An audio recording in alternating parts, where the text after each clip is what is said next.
Hello everyone, today I want to share with you how my children and I went about having our animal unit study.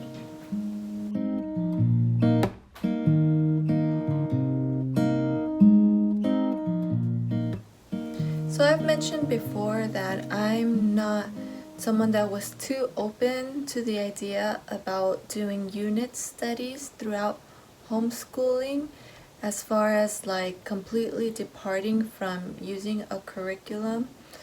I feel almost like I would lose track of where my kids need to be throughout the school year, the goals that we're trying to set.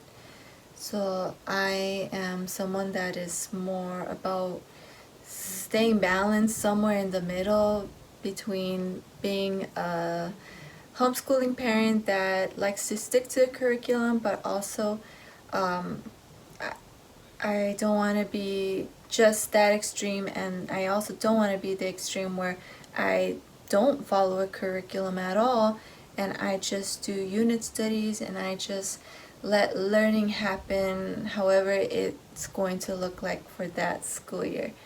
So I'm somewhere in the middle, and so the thing that makes it easy for me to stay on track of curriculum goals while at the same time squeezing in unit studies is this book that I've mentioned in the past. And this covers most of the topics that are required in the state standards. So I find this book helpful, and I like the order that it presents topics. So I've already shared on another video how we went about doing our poetry study unit, and I'll leave that video in the description if you want to go check that one out. But the next section that we are going through in our book has to do with short stories, and we're learning about all kinds of stories, whether they be fables or fairy tales, and we're talking about like the differences and things like that. There are also a lot of stories that involve like culture and their different beliefs and religions and legends and all of that kind of thing. So it's a very interesting unit study. And I wanted to mention that unit studies have been the part that has made homeschooling the most fun. So I can see how many homeschooling moms are tempted to just do, their own unit studies and ditch the curriculum. But it does allow for some freedom. It allows for you to dive in deeper to something, not because you have to, but because you want to. You want to keep learning more about something that you found fascinating. And that's the nice thing about homeschooling, that you can take a pause, you can take a break and do a unit study and go deeper and have fun with it and explore it, and you'll be able to learn more about it rather than if you were just to cover it on one day or 1 week in your curriculum book. So I just wanted to say that about unit studies. It's definitely something that I don't plan on ever like leaving out of our homeschooling journey. So with that said, this is kind of how we decided to do an animal unit study. It wasn't actually a part of this book necessarily, because like I mentioned, poetry was first and then stories was next. But I did see that in the standards there is a section where children are supposed to be learning about animals and how it relates to, like, when you compare it to humans and when you compare them to like plants, what are things that are similar, what are things that are different. And so I definitely thought an animal study unit will be fun for the kids. Kids love animals, and it will, yeah, it will just make our part of our homeschooling fun. So I decided to do both at the time when we were doing this unit study. We were doing poetry, and we were doing an animals unit study. So you could do both. You can do more than one unit study at the time. So we had used this book in kindergarten. We had started reading it, but it was a little difficult for my preschooler and kindergartner to follow. The wording in particular was a little advanced for them, so I would read it and I used to have to make it simpler for them to understand it, and they wouldn't be able to listen to too much of one page. But what I found this year, now that my son was in kindergarten and my daughter was in first grade, they had an easier time and they were so much more interested in this book than last year. So we were able to read through the whole book, and we would usually read about this much a day. So 1-2 pages. It wouldn't take more than maybe 10 to 15 minutes. Reading through it, talking through it, talking about the pictures. This book I found through Usborne Books, which I would sell at the time, and buy a lot of their books too. So I also noticed that you can find this book and other Usborne books on Amazon, if that's something you'd like. But if you don't use this book, you could find a similar book that I would recommend you do. You find a book that talks about the animals, but like this book, it also talks about Usborne world of animals. So it not only goes through animals, but it talks about the different, can you see that? The different places of our world where they live. So this was almost like we were doing geography at the same time as we were doing an animal unit study. We would always be excited, especially me. I found this book really exciting. I would always be excited in front of my kids about what was going to be the next continent we were going to learn about, and it was just so fascinating learning all the different kinds of things that animals do, and certain things that are particular about where they live. And sometimes when we would learn about one of the animals, we would go on my phone and look up videos to see a video of them. So here, for example, is, so you have maps too. So that did take us a few months to go through this, but you could have also done more pages and gone through it faster. So this book was amazing. I love it. It's so educational for grown-ups as well. I think it's so important for us to find books to teach our kids, but also that we find really interesting, so that while we're teaching it to them, we're also showing them how exciting learning these things can be. And so as we were reading that book, I decided that I would have them do a research project. And so we were kind of thinking, okay, what is going to be the animal that you want to choose to research when we're done reading that book? And I decided to get them a couple other books in order for them to have more information than that book, because that book does not go into too many details. It talks more about something that's fascinating. So it's pretty much introducing you about all the different things you can learn about animals, and the interesting things that certain animals can do. So it's more of a general view on animals. So I decided to get this one next. I had heard good things about this brand. So this, when I ordered this book, my children loved it, especially my son, my kindergartner, who doesn't really necessarily like curriculum books, but he loves to learn by exploring books on his own. And this had so many pictures, and he finds it so interesting, and he would want me to read, like, what does it say? What is, like, on the bottom, it talks about some of the animals. And so he would just like to go through all of them and want me to read all of the names. And there were some in particular animals that he found fascinating.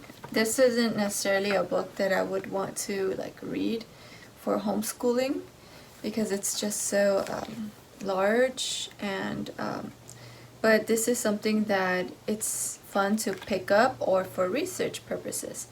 So the one that he ended up becoming fascinated with from all these animals was what was it? The tiger giant centipede. And so he decided to make his project on that. And so what we did was we saved some of our shoe boxes, something like how we used to do it growing up. I did as a child. And so he made this habitat of the centipede. We used whatever material we had, and he wrote a few things down. So I helped him simplify what he would read. So what he wrote was many legs, arthropods, hard body, painful bite. And there was a lot of different things that he could have written down, and sometimes I would like try to suggest what he should write down. But he actually wanted to write down the things that he found most interesting. So I just let him go ahead and do that. And the next step will be for him to give a presentation in front of me and my husband, just to promote those communication skills, which are so important, right, in education and in life. So that will be the next thing. We're hoping to get that done today. And another good thing about this project was that it helps promote their writing skills. For a kindergartner, it's kind of a big deal to have to like write each letter down. So that was huge for him. That was like writing a whole page of research. For my daughter, however, she went with this book. So I let them choose whichever book they wanted, whichever, I chose this book because I figured that it would have the particular animal that she was interested in, which was bottlenose dolphins. There it is. And yeah, so she was interested in dolphins, and she found this page, and that's what she ended up researching. This book is by National Geographic Kids, and it's appropriate. I think if I had to read through a book, perhaps in kindergarten, it would have been this one, because the wording is easier for them. Like, for example, blue striped grunts move in a large group called a school. And you could just see the letters are larger, so it's going to be less reading. And there's lots of pictures. So she ended up going with that. And she's the first grader, so it was a little easier for her to do certain things. It also promotes, motor skills as they're doing these projects and cutting and drawing. She decided to do a little baby one there too. She wrote, eat fish and squid, breathes in blowhole, good swimmers, clicks, squeals, whistles. So she wanted to get a lot of information in there as well. And I helped them when they needed help, and we ended up just kind of making it look like a treasure hunt. It just kind of ended up being that, and they liked playing with them. That's why they're like really tattered by now, but still I think they serve the purpose where they're experiencing the most basic way to research something, and so that will introduce that concept for the other grade levels where it'll require more. But I feel like that was a good introduction. I also ended up getting them more books because as we were going through this unit study, especially my son was discovering the animals that he became really passionate about. So I ended up getting her a book that it has even more information on dolphins, since that's the one that she really seemed to be very interested in. And you could tell, see, depending on the kind of book, you'll get more information. My son discovered that he loves squids, and I showed him some squid videos on YouTube, and I discovered that I get really nauseated by looking at certain animal videos, and it was interesting. So I just kind of show him the phone, and I just kind of look the other way around.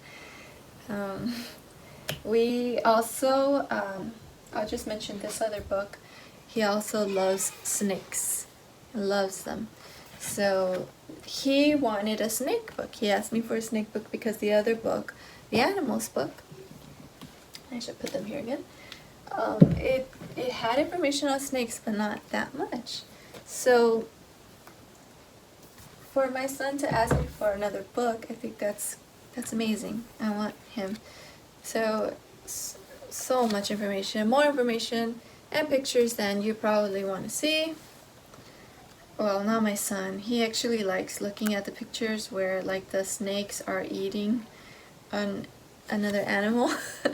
So that if your child likes looking at those kinds of things, you could always keep going. So, and that was just for fun. We weren't even doing that for homeschooling anymore.